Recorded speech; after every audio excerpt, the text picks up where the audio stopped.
जय हिंद फ्रेंड्स, राम राम सारे। आज हमारा 75 हार्ड चैलेंज का डे नंबर 15 है।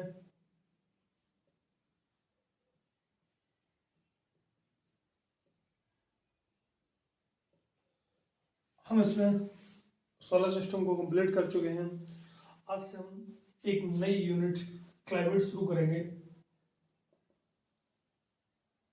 जिसका नाम है जलवायु। इसका नाम है जलवायु। जलवायु से पहले हम एक चीज और जान लेते हैं। जलवायु हम बाद में जानेंगे। सबसे पहले हम भूगोल के बारे में जानते हैं। थोड़ा सा भूगोल के बारे में देखते हैं। भूगोल, जियोग्राफी। इसमें जियो मीन्स होता है अर्थ, ठीक है। ग्राफिया, ग्राफी बनाए ग्राफिया से। ग्राफी मतलब होता है डिस्क्रिप्शन। ज्योग्राफी शब्द का मतलब है पृथ्वी का वर्णन। मतलब ज्योग्राफी हम पृथ्वी के वर्णन के बारे में बात करेंगे।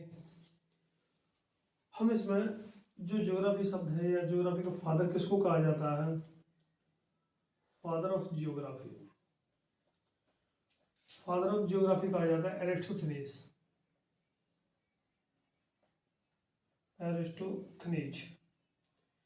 एरिस्टोथेनीज को ज्योग्राफी का फादर कहा जाता है क्योंकि इन्होंने ज्योग्राफी के बारे में काफी कुछ बताया है। हम इस ज्योग्राफी में एक एक करके पहले हम क्लाइमेट से शुरू करते हैं।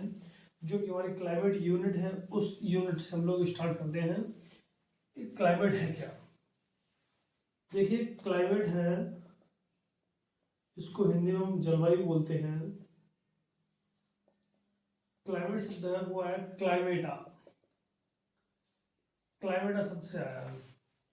क्लाइमेटा का मतलब होता है बेल्ट्स ऑफ लैटिट्यूड्स। क्लाइमेट शब्द का होता है बेल्ट्स ऑफ लैटिट्यूड।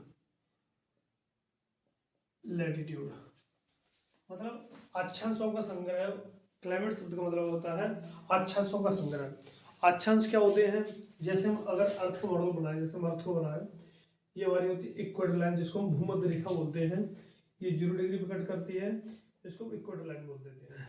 अगर ये जो पैरेलल लाइन है, ये इन लाइनों को कहते हैं लैटिट्यूड, ठीक है। जो हॉरिजॉन्टल लाइन होती है उनको लैटिट्यूड कहते हैं, और जो वर्टिकल लाइन होती है इनको लॉन्गिट्यूड कहते हैं। एक याद करने की ट्रिक है, जैसे लैटिट्यूड बारे में बात करें, जो लेटी हुई लाइन होती है उनको हम लैटिट्यूड कह देते हैं। जो लंबी लाइन होती है, सीधी होती है, उनको हम लॉन्गिट्यूड बोल देते हैं। ये एक आसान सी ट्रिक है जिससे याद करने के लिए, ठीक है। क्लाइमेट शब्द का मतलब है बेल्ट्स ऑफ लैटिट्यूड। मतलब लैटिट्यूड अक्षांशों का संग्रह होता है। अब क्लाइमेट में है तो होता क्या है क्लाइमेट? क्लाइमेट का मतलब है इसमें जलवायु में, जलवायु पृथ्वी यानी स्थान, जिस स्थान के बारे में बात करते हैं उस स्थान पर हम लोग मौसम के बारे में, या फिर स्थान, पृथ्वी, वायुडिटी, नमी, जैसे हम कहें नमी आदि के बारे में हम लोग जानते हैं। आदि के बारे में जानकारी मिलती है। इन सभी के बारे में हम लोगों को जानकारी मिलती है जलवायु में। अब जलवायु में हम दो शब्द देखते हैं, एक तो मौसम, एक जलवायु। मौसम का मतलब होता है किसी भी स्थान पर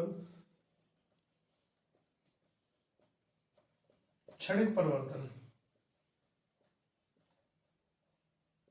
क्षणिक परिवर्तन को हम लोग, क्षणिक परिवर्तन किस में आ जाएगा? क्षणिक परिवर्तन किसी भी स्थान पर, किसी भी स्थान पर क्षणिक परिवर्तन में, जैसे वायु में, नमी में, टेम्परेचर में, तापमान में आदि में परिवर्तन आ जाता है, उसको हम कह देते हैं मौसम। जैसे अभी धूप निकल रही है, अचानक से बादल हो जाए तो मौसम चेंज हो गया, ठंडा हो गया। बारिश हो जाए तो मौसम और ठंडा हो गया। इसको कहते हैं मौसम, जो पल भर में चेंज हो जाए, थोड़ी देर में चेंज हो जाए। जैसे गाना भी सुना होगा, मेरे यार बदलना जाना मौसम की तरह। तो ऐसे ही जो क्षणिक परिवर्तन होता है उसको हम मौसम बोल देते हैं। ठीक है, मौसम में जैसे हमारा अभी सर्दियों का सीजन चल रहा है, तो सर्दियों में बहुत ज़्यादा कोहरा होता है। कोहरे के बाद धूप निकल आती है तो हम कहते हैं मौसम बदल गया, मौसम खिला उठा, मौसम सुहावना हो गया। ठीक है, तो दोस्तों ये होता है मौसम। जलवायु के बारे में बात करें, जैसे जलवायु होता है पिछले 32 वर्षों 32 वर्षों की मौसमी दशाओं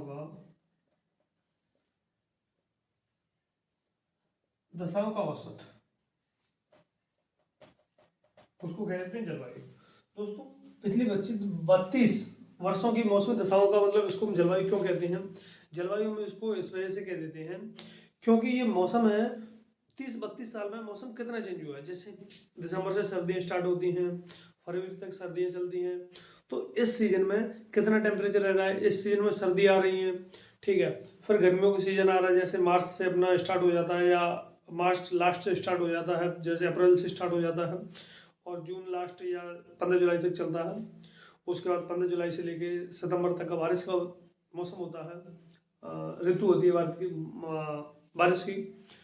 तो इस समय को इसको कहते हैं जलवायु। मतलब 32 वर्षों में कितना उस स्थान का कैसा मौसम रहा है, 32 वर्षों में कितना रहा है, सीजन कैसा रहा है, तो उसको हम कहेंगे क्या?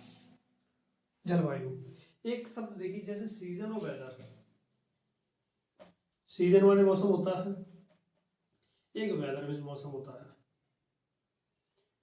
सीजन का मतलब होता है 3-4 महीने में जो समय होता है, टाइम पीरियड होता है, उसको हम सीजन बोल देते हैं। जब बरसात का, जैसे सर्दियों का सीजन चल रहा है तो हम उसको सीजन बोलेंगे, वेदर नहीं बोलेंगे। वेदर होता है क्षणिक परिवर्तन, जो थोड़े ही समय में चेंज हो जाए उसको बोल देते हैं वेदर। दोस्तों आई होप आप लोगों को इतना कुछ समझ में आया होगा। अब हम इसके बारे में और आगे बढ़ते हैं। जैसे जलवायु के बारे में बात करें तो जलवायु में ऐसे कैसे परिवर्तन हो जाता है। जलवायु में एक बात देखिए, जैसे हम बात करें जलवायु के बारे में, क्लाइमेट के बारे में देखते हैं। जलवायु अपना अर्थ है, ठीक है, ये दोस्तों सन है, ठीक है। पृथ्वी हमारी 23.23 डिग्री इतने पे क्या है, झुकी हुई है, टिल्टेड है, इतने डिग्री पे टिल्ट है। टिल्ट होने से क्या है, ये पृथ्वी है, पृथ्वी पे टिल्ट होने के कारण ये घूम रही है। जैसे सूर्य है, पृथ्वी घूमती रहती है सूर्य के चक्कर में। ये जो इक्वेटर लाइन है, अभी जैसे हम बात करें पृथ्वी की, अगर ये झुकी हुई, थोड़ा सा झुकी हुई बनाते हैं, जैसे मान लो पृथ्वी झुकी हुई है, अभी ये हमारी इक्वेटर लाइन है, भूमध्य रेखा है, ठीक है। अभी जो सन है, मान लो सन यहाँ है, 23.5 डिग्री हटाते हैं, अभी सन यहाँ है, तो सन की जो लाइट है वो सीधी कहाँ पड़ेंगी, ये नॉर्थन हेमिस्फीयर, ये साउथर्न हेमिस्फीयर। तो कहाँ पड़ेंगे भाई, साउथर्न हेमिस्फीयर में, दक्षिणी गोलार्ध में। हमारे उत्तरी गोलार्ध में पड़ रही होंगी सूर्य की किरणें, लेकिन कैसी पड़ रही होंगी, तिरछी। इस वजह से हमारे यहाँ भी सर्दी है, और दक्षिणी गोलार्ध है पृथ्वी का, वहां पर भी क्या है, गर्मी है। तो ऐसे ही सन की रोशनी पड़ती है, इसको बोलते हैं आइसोलेशन, सूर्य तप। अगर सूर्य तप में बदलाव आएगा तो इसकी क्या, नमी में बदलाव आएगा, आर्द्रता में बदलाव आएगा, आर्द्रता में बदलाव आएगा, पवन की गति में बदलाव आएगा, पवन की गति में बदलाव आएगा। तो इन सारी चीजों में ऐसे करके बदलाव आता है, इसको बोल देते हैं जलवायु, मौसम, ये सारी चीजें दोस्तों। अब हम इसके बारे में और आगे बढ़ते हैं। इसके बारे में जैसे एटमॉस्फेयर के बारे में बात करें, वातावरण के बारे में बात करें, जैसे एटमॉस्फेयर,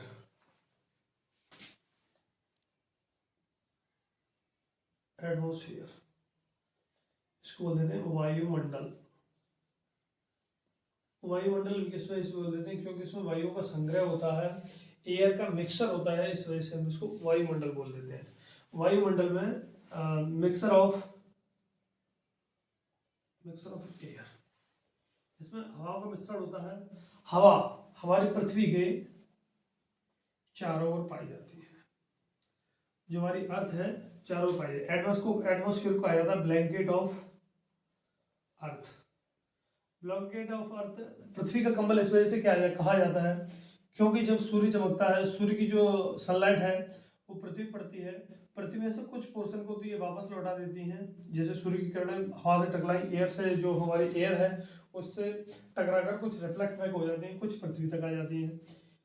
जब सूर्य नहीं होता है रात को, अपने यहाँ अभी भारत में सूर्य नहीं है, तो इससे जो लाइट जो हिट होगी वो रिफ्लेक्ट हो रही होगी, वो हवा क्या कर देती है, जो एयर होती हैं इनको अपने रिफ्लेक्ट नहीं होने देती, इस वजह से पृथ्वी से बाहर नहीं जा पाती है। तो इस वजह से एटमॉस्फेयर को, गैसेस को क्या कहा जाता है, ब्लैंकेट ऑफ अर्थ। किसको कहा जाता है, गैसेस को, जितने भी गैसेस हैं उनको ब्लैंकेट ऑफ अर्थ कहा जाता है। ठीक है, अब हम और इसके आगे बढ़ते हैं। जैसे पृथ्वी पे सबसे ज्यादा 78% नाइट्रोजन,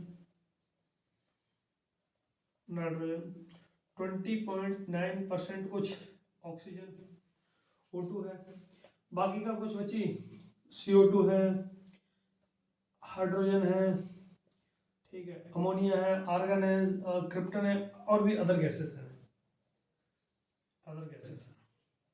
ये गैस पृथ्वी के चारों ओर किस वजह से, ग्रेविटेशनल पुल के कारण, ग्रेविटी के कारण। ग्रेविटी का, अगर पृथ्वी पे ग्रेविटी ना होती तो हवा पृथ्वी के चारों ओर है वो हवा ना होती, तो इसको ग्रेविटी क्या करती है, इसको बाइंड अप करके रखती है, अपने साथ पकड़ के रखती है। ठीक है, अब एक व्यक्ति हुए जिनका नाम है चैंपमैन।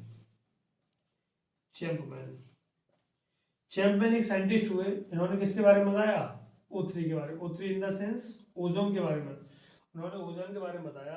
ओजोन के बारे में क्या बताया, हमारी पृथ्वी पर O2 ऑक्सीजन गैस पाई जाती है, प्लस एक नेसेंट ऑक्सीजन, इसको बोल देते हैं नेसेंट ऑक्सीजन। नेसेंट ऑक्सीजन का मतलब होता है नवजात ऑक्सीजन। नवजात ऑक्सीजन का मॉलिक्यूल, ये दोनों आपस में बैंड अप होकर क्या बनाते हैं, O3 मॉलिक्यूल बनाते हैं। O3, इसको कहा जाता है ओजोन। कैसे बना देते हैं, अब ये मान लो HNu, HNu का मतलब होता है सनलाइट। जैसे ही सनलाइट पड़ती है ये आपस में कंबाइन होकर O3 बना लेते हैं, ऐसे ही करके स्प्लिट हो जाते हैं ये, तो ओजोन लेयर बनाते हैं। हम एटमॉस्फेयर में एक एक करके जानेंगे ओजोन लेयर कहाँ पाई जाती है, क्या काम करती है, ये हम आगे सारी चीजें जान रहे होंगे। वायुमंडल की उत्पत्ति के बारे में जानते हैं। वायुमंडल की उत्पत्ति कैसे हुई, हाउ आवर एटमॉस्फेयर फॉर्म्ड। हमारा एटमॉस्फेयर बना कैसे, एटमॉस्फेयर ऐसे बना है जैसे पेड़ पौधे हैं उनसे कार्बन डाइऑक्साइड रिलीज होती है, ह्यूमन बीइंग है, पेड़ पौधों से ऑक्सीजन रिलीज होती है, ह्यूमन बीइंग है, हम लोग कार्बन डाइऑक्साइड को रिलीज करते हैं। तो सबसे पहले बात करते हैं, इंसान आए, पेड़ पौधे आए, ये बने कैसे, इसके एक बेसिक सा तरीका जानते हैं। एटमॉस्फेयर के उत्पत्ति के आधार पर, यानी इसकी ओरिजिन के आधार पर तीन चीजें बताई गई। एक तो मैकेनिकल प्रोसेस, मैकेनिकल प्रोसेस, दूसरा है biological process,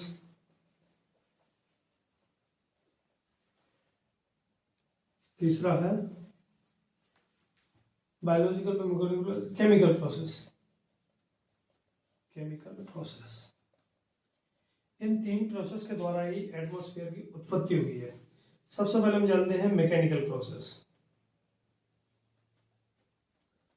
mechanical process, mechanical process को हम हिंदी में यांत्रिक प्रक्रिया बोल देते हैं। यांत्रिक प्रक्रिया में क्या हुआ, 3.5 बिलियन ईयर है वो, या 4 ईयर वर्ष कहें, अप्रोक्स इतना ही है, 3.5 बिलियन ईयर है वो।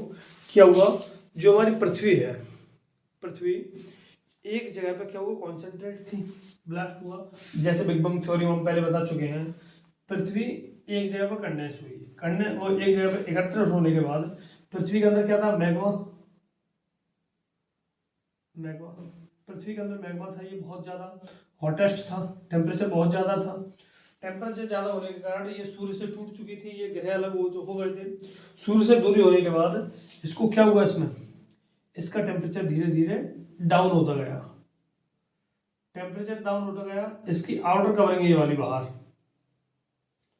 जो पृथ्वी की आउटर कवरिंग है जिसको बोलेंगे क्रस्ट, इसके अंदर मेंटल फिर कोर आता है। ये पृथ्वी के बारे में पढ़ रहे होंगे तो बात करेंगे। ये क्रस्ट क्या कर दी, ये क्रस्ट हार्ड होना स्टार्ट कर दी, हार्ड होना स्टार्ट कर दी क्रस्ट ने, धीरे धीरे धीरे धीरे करके हार्ड होती गई, हार्ड होती गई। इसका इंटरनल टेम्परेचर क्या हुआ, बढ़ना स्टार्ट किया। बढ़ना स्टार्ट किया तो इसमें क्या हुआ, एक ब्लास्ट हुआ, पर पृथ्वी में क्या हुआ, ब्लास्ट हुआ। ब्लास्ट होने से जो पृथ्वी की सतह है, सरफेस है, पृथ्वी की सतह पे से ऐसे करके ये पृथ्वी की सतह पे से मैग्मा या लावा, मैग्मा अंदर बोलते हैं लावा, लावा पृथ्वी की सतह इजेक्टेड होने लगा, निकलने लगा पृथ्वी से निकलने लगा, पृथ्वी की सतह पे फैल गया। पृथ्वी की जब ये लावा निकल रहा था तो लावा से एक तो वाटर वेपर को बोलते हैं जलवाष्प, वाटर वेपर के साथ ही कुछ गैस है वो निकलना स्टार्ट की, जैसे CO2, इन गैसों ने निकलना स्टार्ट किया। जब ये पृथ्वी के साथ निकलने लगी बहुत तेजी के साथ, तो पृथ्वी के अंदर क्या हुआ, तो पृथ्वी के अंदर मेरे दोस्तों, पृथ्वी के अंदर से लावा वगैरह इसी तरीके से निकलने लगा, लावा निकला, लावा से अंदर से वाटर वेपर निकला, वाटर वेपर जलवाष्प मतलब पानी की बूंदें, ये पानी की बूंदें निकलने के बाद कुछ समय बाद ये बादल बने, पानी की बूंदों से, डस्ट पार्टिकल से, पानी की बूंदों से, क्योंकि इनमें से आसस भी निकली होगी, रास भी निकली होगी, राख भी निकली होगी, इन सारी चीजों से बादल बना।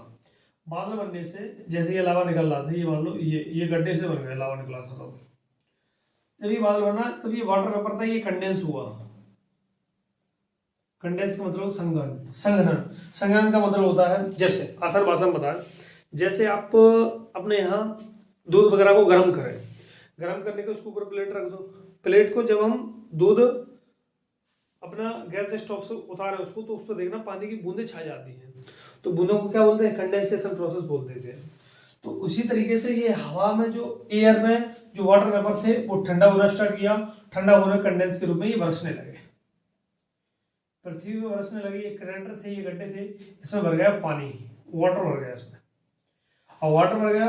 अब ये जो लावा है इसमें नंबर ऑफ मिनरल्स पाए जाते हैं, ये तो आप जानते ही हैं, अगर नहीं जानते फिर हम आगे देखेंगे। इसमें नंबर ऑफ मिनरल्स क्या हुआ, ये करेंटर थे, इन गड्ढों में पानी बढ़ गया, इन गड्ढों में था पोटेशियम, ठीक है, पोटेशियम के साथ सोडियम, सोडियम के साथ हाइड्रोजन भी कुछ मात्रा में, क्योंकि पानी था तो हाइड्रोजन, इन सारी चीजों ने क्या बनाया, न्यूक्लियस बनाया, न्यूक्लियस। इन गड्ढों को बोलते हैं क्रेटर, क्रेटर बोलते थे, ज्वालामुखी के जो गड्ढे थे वो पृथ्वी पे क्रेटर नाम से जाने गए। इनसे बना न्यूक्लियस, न्यूक्लियस से बना एक ब्लू ग्रीन एल्गी बनी, ये आ गया chemical process of, biological process. ये हमारा जो मैकेनिकल प्रोसेस था वो यहाँ तक पूरा हुआ। यहाँ तक पूरा होने के बाद अब हमारा आता है बायोलॉजिकल प्रोसेस। बायोलॉजिकल प्रोसेस में हमारा जो ब्लू ग्रीन एल्गी फॉर्म्ड हुई, बनने से सनलाइट तो हमारे यहाँ आई नहीं थी, क्योंकि सूर्य की किरणें तो पृथ्वी पर पड़ ही रही थी। सूर्य की किरणें, ब्लू ग्रीन एल्गी, ये पहला जीव है, first living organism on earth, पृथ्वी पे पहला जीव था जिसको ब्लू ग्रीन एल्गी को हिंदी में बोलते हैं नील हरित शैवाल, ठीक है। अब भैया सूर्य की किरणें आने स्टार्ट कर दी, सूर्य की किरणें, फिर वही प्रक्रिया फोटोसिंथेसिस। फोटोसिंथेसिस प्रक्रिया में क्या होता है, फोटोसिंथेसिस प्रक्रिया में हमारा एक तो क्लोरोफिल होना चाहिए भोजन बनने के लिए, क्लोरोफिल है, वाटर चाहिए, वाटर तो है ही क्योंकि जलवाष्प है, पानी बरस रहा था। जलवाष्प होने के बाद इसमें क्या चाहिए, water vapour, sunlight, H², sunlight के बाद इससे फिर बना C6H12O6 भोजन बना। भोजन बनने के साथ इसमें से कुछ वाटर रिलीज हुआ, कुछ ऑक्सीजन भी रिलीज हुई।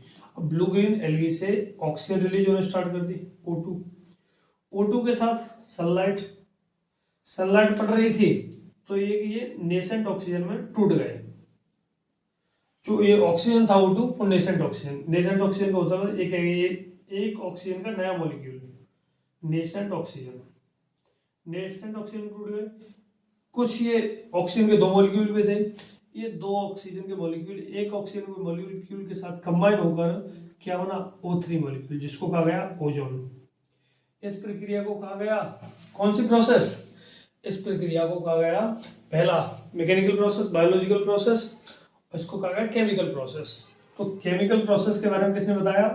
केमिकल प्रोसेस के बारे में बताया दोस्तों चैंपमैन ने। किसने बताया? चैंपमैन ने। इस तरीके से हमारे पृथ्वी पे बादल बने, जीव आए पृथ्वी पे, ऑक्सीजन आई, कार्बन डाइऑक्साइड आई, ऐसे करके इन चीजों का निर्माण हुआ। दोस्तों हम वायुमंडल के बारे में कल जान रहे होंगे, जिसमें वायुमंडल की विभिन्न परतों के बारे में, जैसे troposphere, stratosphere, mesosphere, ionosphere, exosphere, इन सभी के बारे में जान रहे होंगे। कौन सी गैस कहाँ पाई जाती है, इन सारी चीजों के बारे में जान रहे होंगे। आज के लिए धन्यवाद। जय हिंद, जय भारत।